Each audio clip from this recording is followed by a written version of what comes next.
So I'm scrolling through Twitter today, and I see that there is a little kerfuffle with our friend Ryan Holiday. He's the guy behind the Daily Stoic.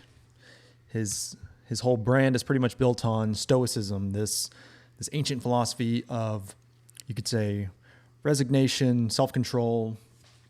A lot of people have heard about Stoicism because of Marcus Aurelius, his Meditations. This is something I read as a young man. We'll kind of talk about my impression of it here in a second and what it did for me. But this video of him today is getting a lot of reactions, and it's kind of funny, kind of humorous, but also kind of sad whenever you really think about what it implies. And well, let's just go ahead and watch it real quick. Stoicism, I think, like Marcus Aurelius' Meditations, is so informative on so many levels. I mean, here you have somebody who was literally an emperor, and he's writing this journal in a tent in a battlefield.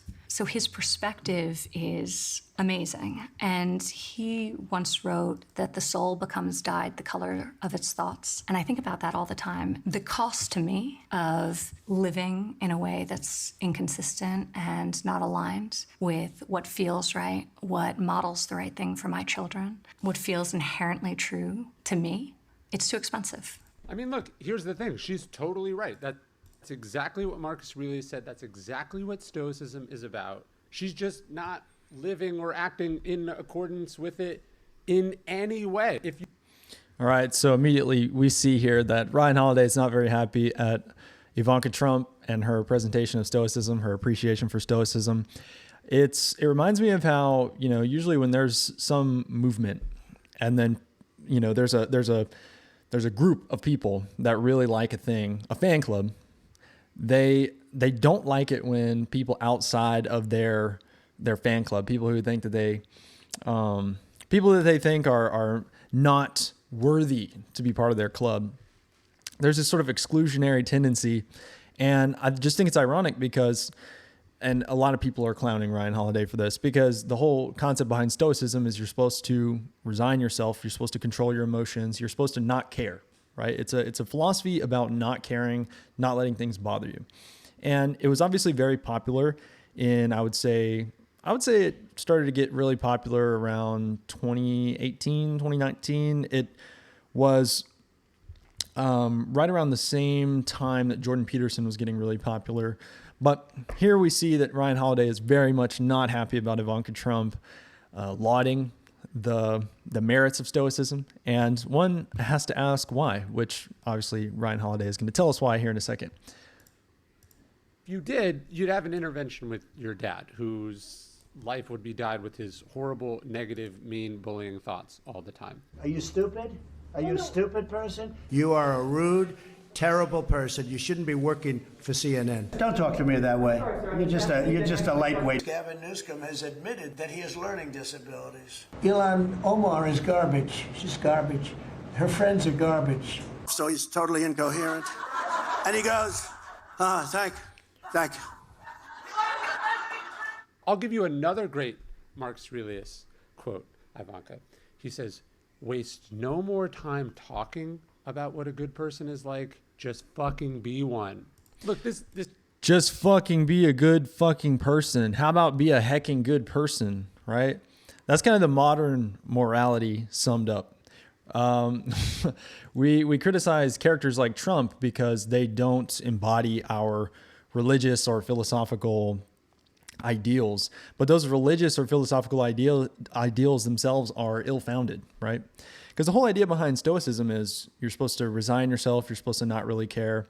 And there's a lot of things ironic about this, which is, I think, why a lot of people are reacting to it and memeing it. We're going to get into some of the reactions here, but yeah, I think his reaction to this is kind of ridiculous. He's saying, there's a Marcus Aurelius quote. It goes something like, just be a fucking good person. What?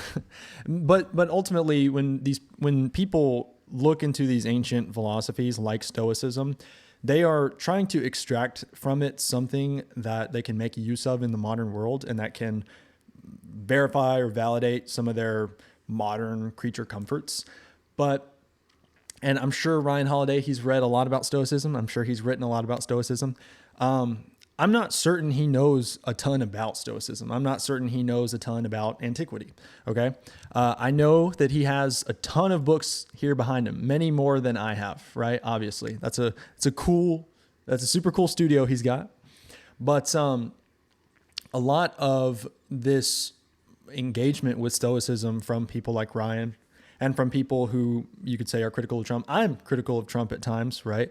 But I'm critical of him in a specific way. I'm not someone with like Trump derangement syndrome or something. I would style myself a conservative, and my issues with Trump are because I feel like he's not always very ideologically consistent. I feel like he might possibly be compromised in some ways. But with Ryan Holiday, it's that he's, well, the problem with Trump is he's fucking orange, right? Or something like that. It's something to that effect, or that he's not a heckin' good person. He doesn't get enough updates on Reddit. That's the problem with Trump. And so he's taken issue with Ivanka because Ivanka is lauding the merits of Stoicism and of Marcus Aurelius, but it's not the right version of Stoicism. It's not Stoicism how Ryan Holiday would like it. And Ryan Holiday is the one who owns Stoicism, right? He has the copyright on Stoicism. Anyways, people are, I think, rightfully kind of making fun of this. I haven't watched the entire video. We might react to the rest of it here, but I think these tweets are funny to begin with. Like, for example, this guy says, spends 20 years studying a philosophy about not letting your emotions control you, build a career teaching it to other people, get emotional at a 30-second video of the daughter of the guy you don't like. Best argument against Stoicism is its biggest evangelist. And then my personal favorite, it says, watch it without sound and see how stoic he looks. So we're just going to just watch him. Just watch this. The eye rolling. So catty. So catty. Very, I don't know, just very feminine behavior from Ryan Holiday. And like I said, I'm not a Trump cheerleader. I have my own gripes with Trump, but also I'm not very political to begin with, because I think politics is mainly for, like low IQ people who aren't like, I'm interested in old books. Okay. I was super interested in politics when I was in like high school. And then I quickly figured out that, politicians like Trump, politicians like, I don't know, Joe Biden or whoever, they're not super ideologically driven. Okay. You might think that they are, but really what they're driven by is, you could say, the practical concerns of, things like money. Right? Money drives politics more than ideology does. Power, all of these things are what people are thinking about in terms of politics. They're not thinking about Marcus Aurelius and his meditations. Okay. We're lucky that there's a public figure, even nominally like close to Donald Trump, who's talking about the meditations, because that's like the most you'll ever get usually with political figures and philosophy and stuff like that. Anyways, what I mean to say is Ryan Holiday clearly here is looking at Ivanka Trump and saying, you don't represent Stoicism. I represent Stoicism. Meanwhile, he's crashing out. He's looking very immature. And people are rightfully kind of clowning on him about that. And I think somebody summed it up pretty good. This person right here, they said, Trump is like the epitome of Stoicism, but he's also a master of kayfabe. So I get why the swarthy and darker types misunderstand him, aka they're low IQ. Kayfabe, I actually had to look this up. And so what kayfabe is it's the professional wrestling tradition of portraying staged matches, storylines, and character personas as legitimate reality. What people don't understand about Donald Trump is they want him to act like a modern president. They want him to act like somebody like Bill Clinton or Barack Obama or even George Bush, where the whole concept of political theater is still taken with a sort of reverence. But Donald Trump is an entirely postmodern candidate. He's not a figure that has really shown reverence toward anything. He's very much a showman. And he very much is he's sort of the pro wrestling candidate, right? That's why people loved him. They liked that he was so uncouth. They liked that he tarnished all of these long held sort of sanctimonious political rituals. They liked the mudslinging. Okay. That's what people like about Donald Trump. And people like Ryan Holiday, who love to have a nice, pretty little studio here with all of his books and his big bust and the vine hanging down. He's very much about the image, right? We need a president. We need a president who's a philosopher king, like Barack Obama, right?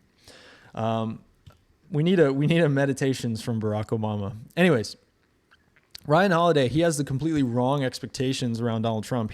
I don't think understands what Donald Trump is or why Donald Trump even got into office. And because of that, it leads to these kind of like immature crash outs online.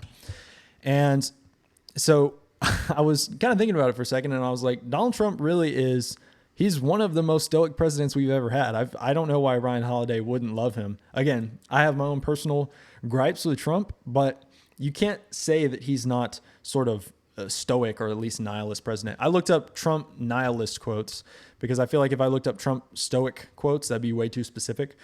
I'm going to make the argument here that stoicism and nihilism are on the same spectrum, right? Stoicism is just one step in the sort of decay of what we would call like the modern meaning crisis. Stoicism is just one response to that. Nihilism is just a logical conclusion of that stoic track. Anyways, Trump, he has some quotes here. He says, "I try and tell myself it doesn't matter. Nothing matters. Honestly, it doesn't matter. That's how I handle stress." So Donald Trump here, that really could be a quote from Marcus Aurelius himself. I think it'd be funny to play a game of like Trump quotes versus Stoicism quotes or quotes from Marcus Aurelius, because I'm not sure that they would have totally divergent tones. And then he says again, "I'm a fatalist. I say, yeah, what happens, happens. And maybe it's predestined. Who knows?" That's Trump in 1997 with Larry King regarding dangers in the world. And then he says again, "Yeah, there's one thing, my own morality, my own mind. It's the only thing that can stop me." Right. I feel like that's pretty stoic. Trump says, "It's an interesting journey. It's called the land of the unknown. Who knows? Well, we'll maybe make a deal, maybe not. Who knows?" He says, "Remember what I say. We will see what we will see." That's very Aurelian. And then he has another quote. I'm going to try to find it really quick in a hurry here. I might not have time to, but there's that quote where he gets angry at the reporter because she says, what if Russia doesn't agree to the deal? And Trump says something. He says, "What if a bomb drops on your head right now?" He says, "What if anything? What if a bomb drops on your head right now?" Okay, let's watch this real quick. "I gifted my husband these pants and..." But yeah, Trump is obviously the stoic president. I think the problem is people have this concept of what they want, what their ideals are, and then they actually get those ideals embodied in someone, and they don't like it. We see this in Rene Girard, right? We hate what most resembles us. Those people who look the most like us or act the most like us, we resent them because we feel like they're sort of taking our place in a way. All right, let's watch our philosopher king right now. What if Russia breaks ceasefire? What if Russia breaks peace talks? What do we do then? I understand that it's a heated conversation right now. What are you saying? She's asking, what if Russia breaks the ceasefire? What if anything? What if a bomb drops on your head right now? Okay? Yeah, so I would say that's super stoic, honestly. And I think Ryan Holiday, he takes issue with it, right? Anyways, what exactly is Stoicism? How are we supposed to understand it? I read Marcus Aurelius' Meditations whenever I was in, I think, sophomore year of college. And I just now kind of started to, my philosophy had really started to crumble. I'd grown up Baptist. I moved away to college. I started, going crazy, partying, and this was right around the time, like I said, that Jordan Peterson was becoming very popular. Why was Jordan Peterson becoming popular? Well, because in the West, we had been fed this sort of neoliberal progressive idea that if you just fulfill your desires, if you just pursue your desires and you have the freedom to do so, as long as you're able to pursue your desires unhindered, you will achieve fulfillment. And Jordan Peterson came along in the midst of a lot of people sort of crashing and burning because of that idea.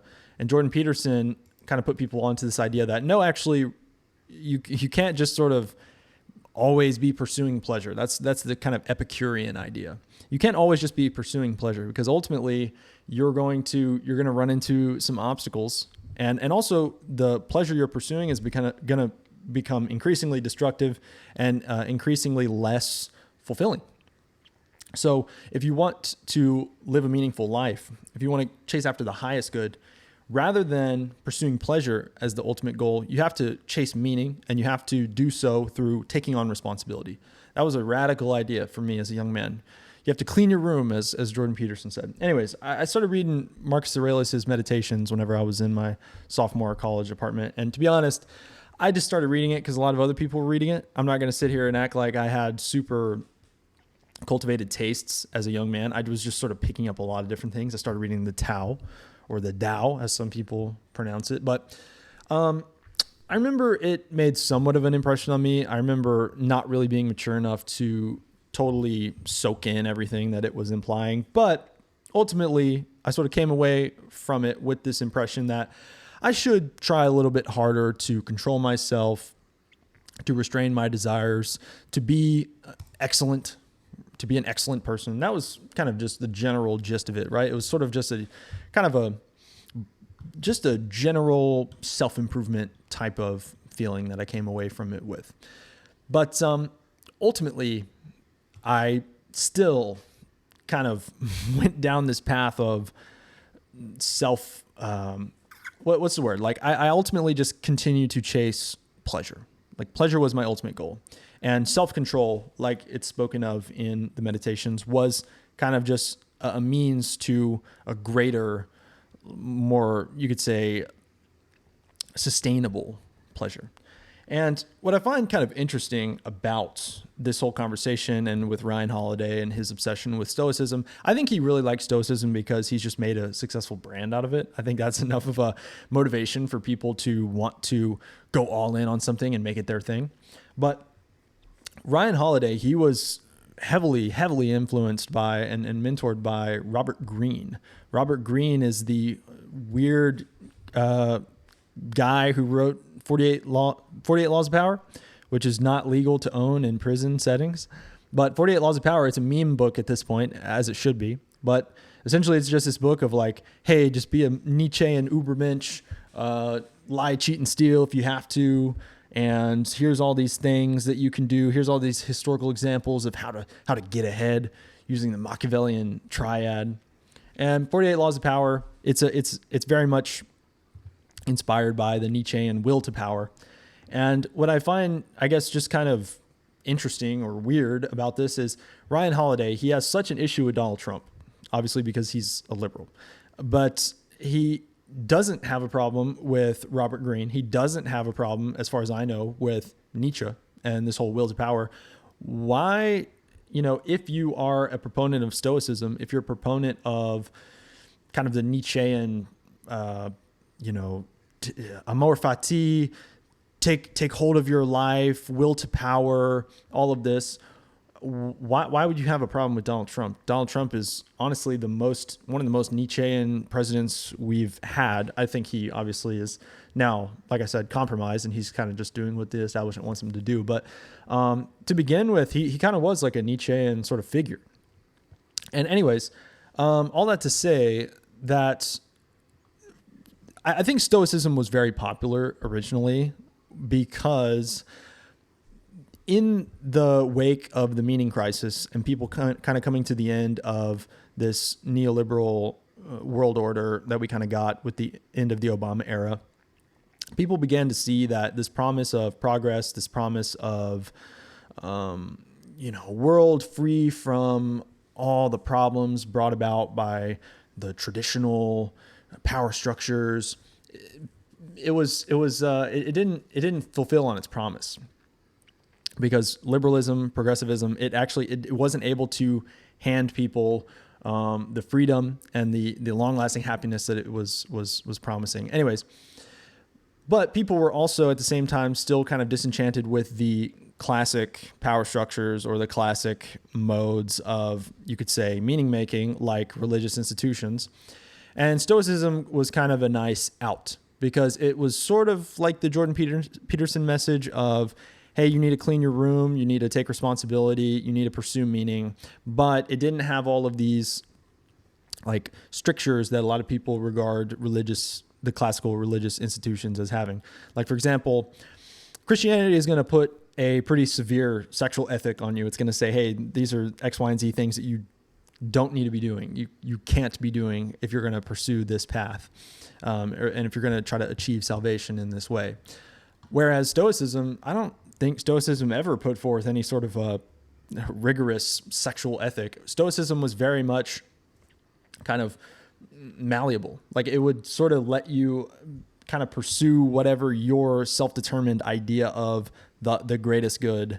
It would let you sort of say, oh yeah, Marcus Aurelius, self-improvement. I want to do that. I want to be a self-improvement guy. I want to hop in the cold plunge, but also I do want to be able to still like have a lot of vicarious sex. So I'm gonna do Stoicism, right?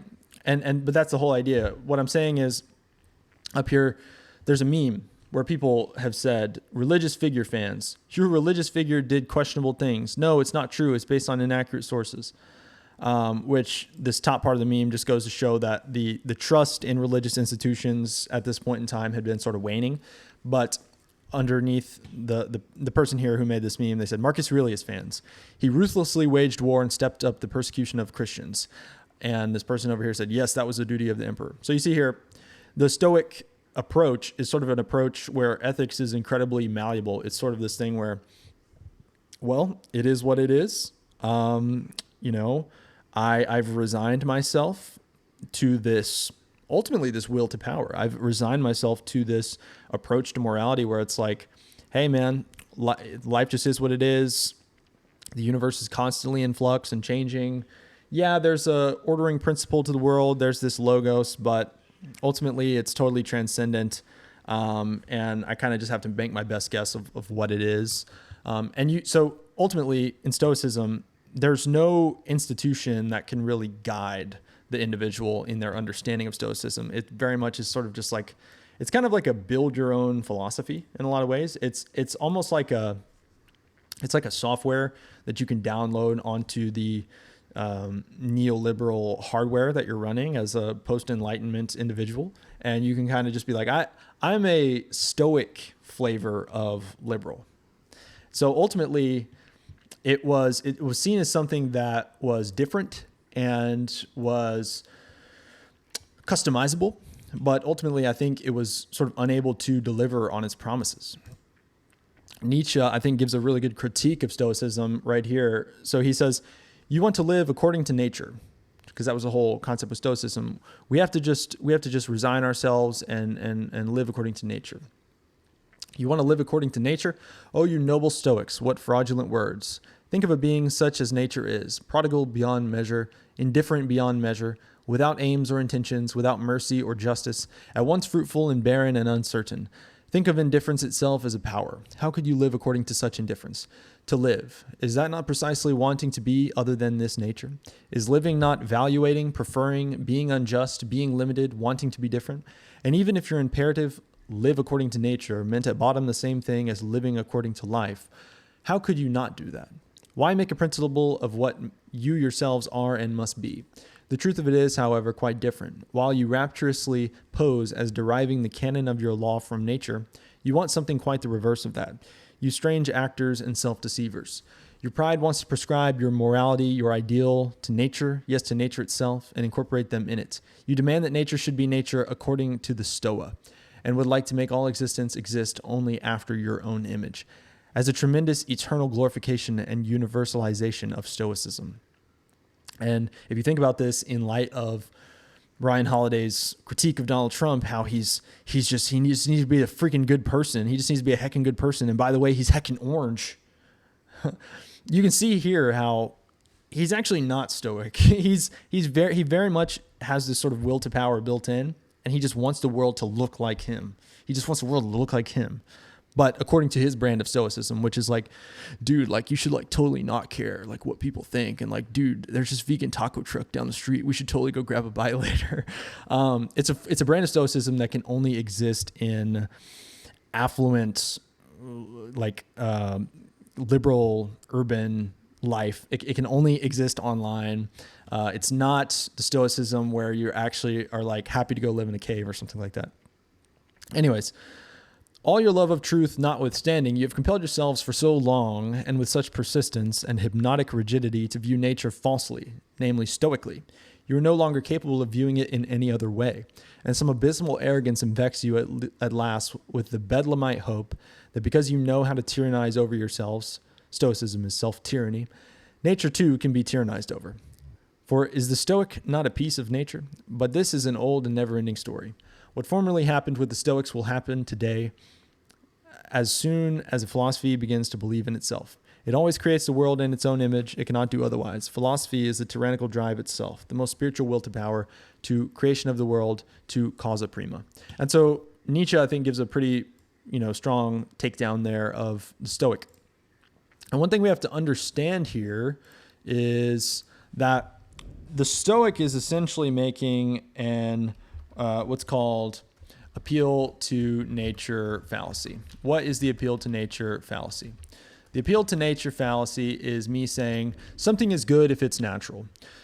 But asserting that something is good, valid, or healthy solely because it is natural, it's sort of assuming the thing in question.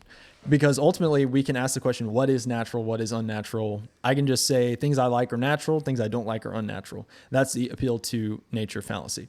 The Stoic essentially says, I resign myself to nature, but the question is, what is nature? That carries with it a whole host of metaphysical assumptions. Another thing that I think is interesting about modern day Stoics, like Ryan Holiday, for example, is that all of the sort of baggage that comes with the Stoic metaphysic is kind of left behind. All of it is just relegated to the ethical life.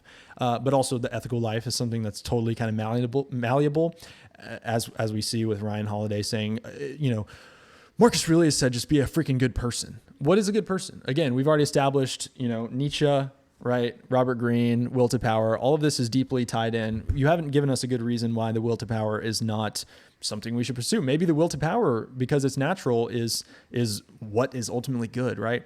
Maybe Trump is just following his will to power. I read Nietzsche whenever I was in late college, whenever I was a senior, right before I graduated, and I actually took him very seriously when I first read him. And I kind of became almost like a Nietzschean. I sort of did a speed run of evil because I was sort of convinced like, oh yeah, if good and evil are just constructs, I can kind of just do whatever I want. It's all will to power, right? I quickly, upon sort of experimenting with this, realized, no, actually, there's sort of a moral universal law to reality, and you can sort of bash yourself up against the rocks of whatever this universal law is. Ultimately, I feel like it's God, but it's something you can't ignore. Anyways, we kind of ignore, as modern Stoics, we sort of ignore this idea that the ethical is, number one, if it's subjective, then who cares if Trump is a meanie, right? But if it's objective, how do we go about grounding that? And usually you would do that by some appeal to a metaphysical principle. And with Stoicism, they do kind of believe in a logos for the most part. One thing you'll find is that with different Stoics, they have different kind of conceptions of the metaphysical and of ethics and all this. And so one problem with Stoicism from a modern viewpoint would be that it's a reconstructionist project. We're having to sort of figure out what the real Stoicism was and pit it against what the fake Stoics are. Like Ryan Holiday, I'm a real Stoic. Ivanka doesn't get it. She's not a real Stoic. Anyways. But because it's reconstructionist, there's a question of which elements of this are we going to actually take? Which elements of this are really Stoicism? But in Stoicism, you kind of have this concept of the logos. It's not the Christian concept of the logos, because the Christian concept is obviously the logos is a personal being. The logos is Christ. But in the Stoic conception, the logos, for the most part, is seen as the universal principle of reason, the ordering principle of things. It says here, Aurelius believed that a rational, orderly force permeates all existence, guiding the cosmos. Everything that happens is predetermined by this divine reason and is ultimately good for the whole. Okay, so this puts us again in a very kind of difficult spot, because Stoicism, for the most part, is a monistic metaphysical view. What is that? The monist view, the view that all of reality is essentially just deriving from the monad, is this view that everything is one. And in this view, it's really hard to say that something is natural or unnatural, something is good or it's evil, because ultimately what is good and evil in a monist system? If everything is one, then good and evil are both just part of that one. They're the same. There's no difference between them. There's no difference between Trump being a meanie and Ryan Holiday crashing out and, spurging out because Trump doesn't understand Stoicism. It's pretty much, it's a metaphysics that makes for a totally subjective morality. If we are all derived from the one, and everything is part of this one, and everything is sort of in dialectical tension, there's no such thing as good and evil, right? But Ryan Holiday is going to try to convince you that there is good and evil, and it is everything to do with my interpretation of Marcus Aurelius. Also, what's interesting in the Stoic kind of metaphysic is reality a lot of times is described as a river of passing events. Heraclitus said that,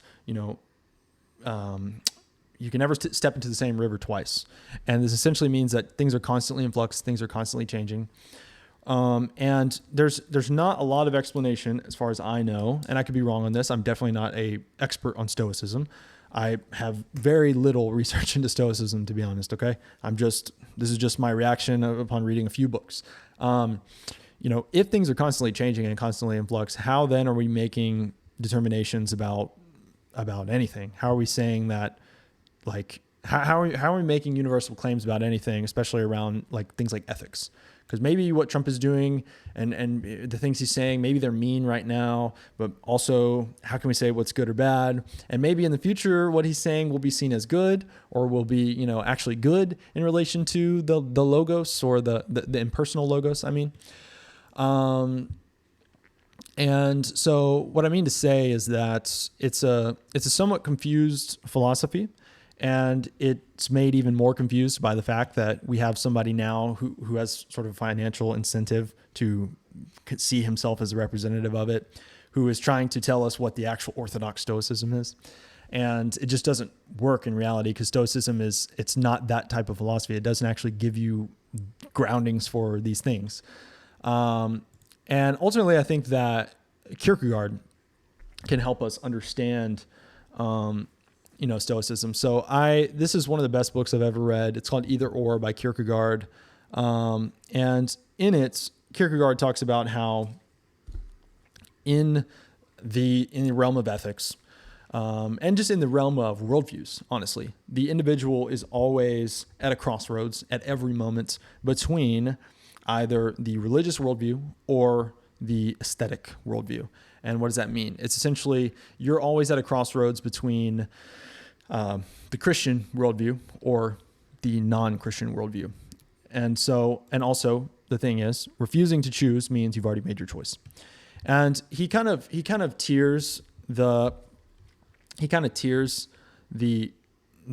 approaches of different people into three categories. There's the aesthetic, which is essentially the Greek worldview, which is essentially the worldview of natural man, the worldview of the Philistine. It's like all there is immediate experience. Pleasure is the ultimate good.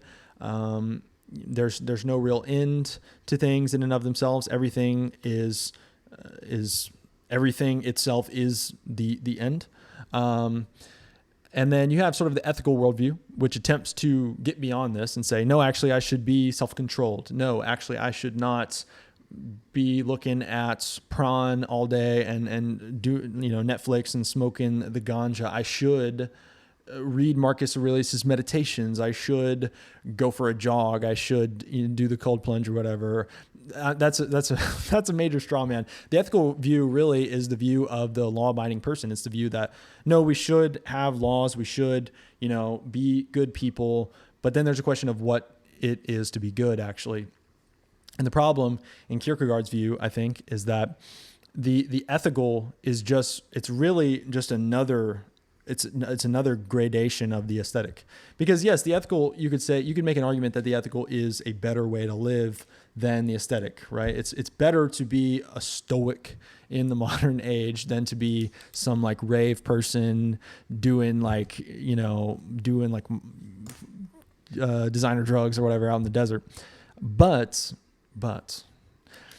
the problem is, ultimately, he makes this case in either or, and I think it's a really good case. I couldn't find the exact quote while I was looking, but in either or, he pretty much talks about how even the ethical man at his best, he is just sort of white knuckling his morality for his whole life. And there's this sense in which if that's how you're having to approach it, if you're having to sort of white knuckle your morality for your entire life, then what are the odds that you're going to be able to maintain that? What is it like if your sense of morality, if your sense of ethics is not tied to anything transcendent, if it's not ultimately tied to God through a sense of faith, then it is sort of this thing that is built on sand. It's something that can be redetermined at any point in time. And it's something that as soon as you maybe lack the moral courage or fortitude to embody, it's gonna wane.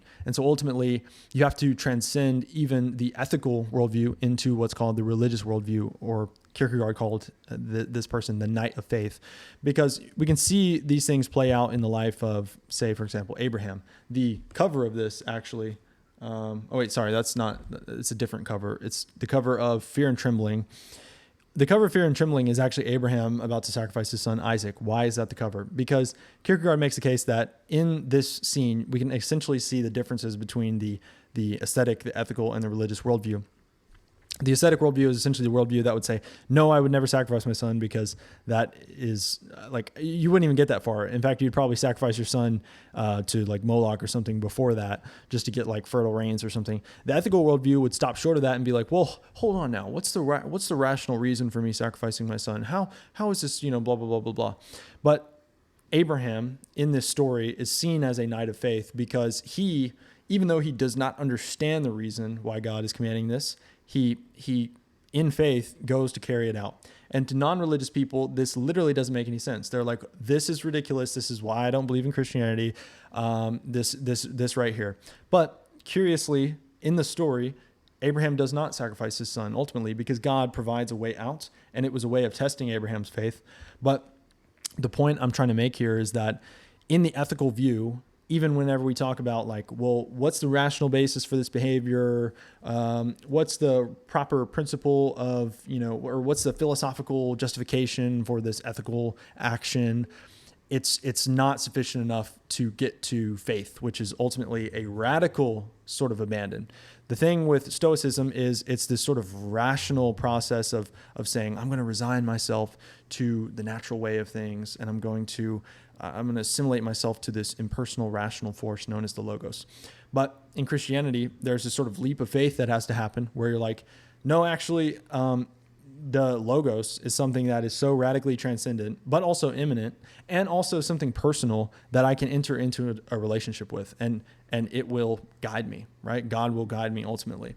And so, and I have to be willing to give up everything for that. I have to be willing to suspend all sorts of, my own personal desires in order to follow that at all costs. And ultimately, I think that's why Stoicism sort of fails. It's because Stoicism, it stops short of that radical, you could say, self-abandon, and ultimately it ends up just being sort of this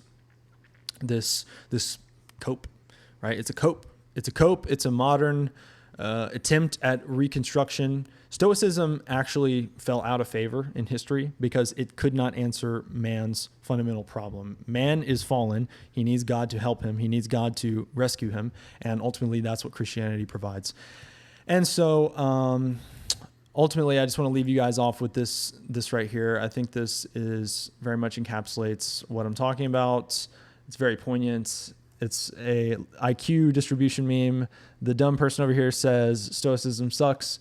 The midwit says, no, you're not against Stoicism. You're against Broicism. Real Stoicism is good. Or I think more aptly, we could say, no, that's not the real Stoicism. Donald Trump is not the real Stoicism. And then the sage, wise person over here says Stoicism sucks. Anyways, guys, sign up for my newsletter and have a great day.